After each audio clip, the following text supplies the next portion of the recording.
नवरात्री ते दिवाळी उत्तरोत्तर उत्सवांचा आणि आनंदाचा काळ. नवरात्रीच्या व्रतांनी सुरू झालेला हा काळ किंवा गरबा दांडियाचं आजचं रूप जरी वेगळं असलं तरी मुळात रात्री जागरण करता यावं आणि देवीची उपासना करता यावी म्हणून त्या गरबा किंवा रात्रीचा जे जागरण आहे ते सुसह्य व्हावं, आनंदाचं व्हावं म्हणून त्याचा विचार आहे. आपण त्याचा आज उत्सव, आनंद, मजा, करमणूक या दृष्टीने जरी करत असलो तरी त्याचा मूळ अर्थ समजून घ्यायला हवा. तरच आपल्या परंपरांमध्ये जे काही शास्त्र आहे, आरोग्यशास्त्र आहे, त्याचा उलगडा होऊ शकेल.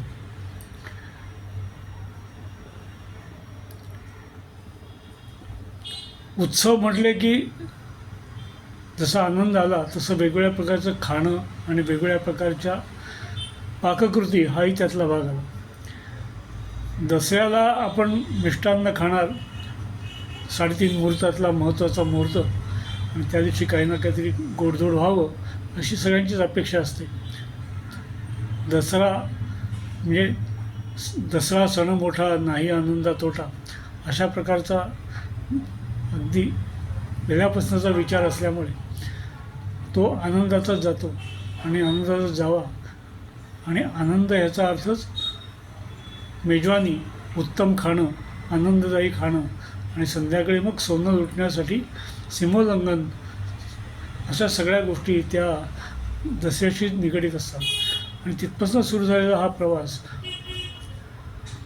दिवाळीमध्ये शिगेला पोचतो, कारण दीपोत्सव असतो. संपूर्ण 5 दिवस आनंदाचे असतात.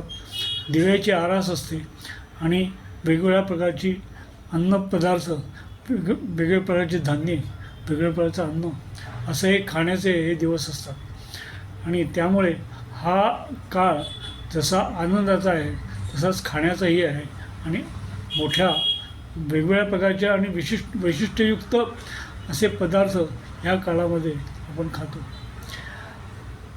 अगदी साध्या शंकरपाळ्यांपासून चकल्या, करंज्यांपर्यंत हल्ली आपल्या सगळ्या गोष्टी कायमच्या वर्षभर मिळतात. तरी पण त्या गोष्टी दिवाळीमध्ये खाताना त्याचा आनंद वेगळा असतो, कारण ते स्वतंत्रपणे त्या काळासाठी तयार केलेलं असतं, त्यामुळे ते ताजं असतं. अन्यथा आपल्या घरी येणारे, इतर काळी येणारे ज्या पदार्थ असतात, चकल्या, कडबोळी, यांचा खमंगपणा आणि ह्या दिवाळीच्या काळामध्ये केलेल्या गोष्टींचा खमंगपणा हा वेगळा समजणं अगदीच जाणवतं.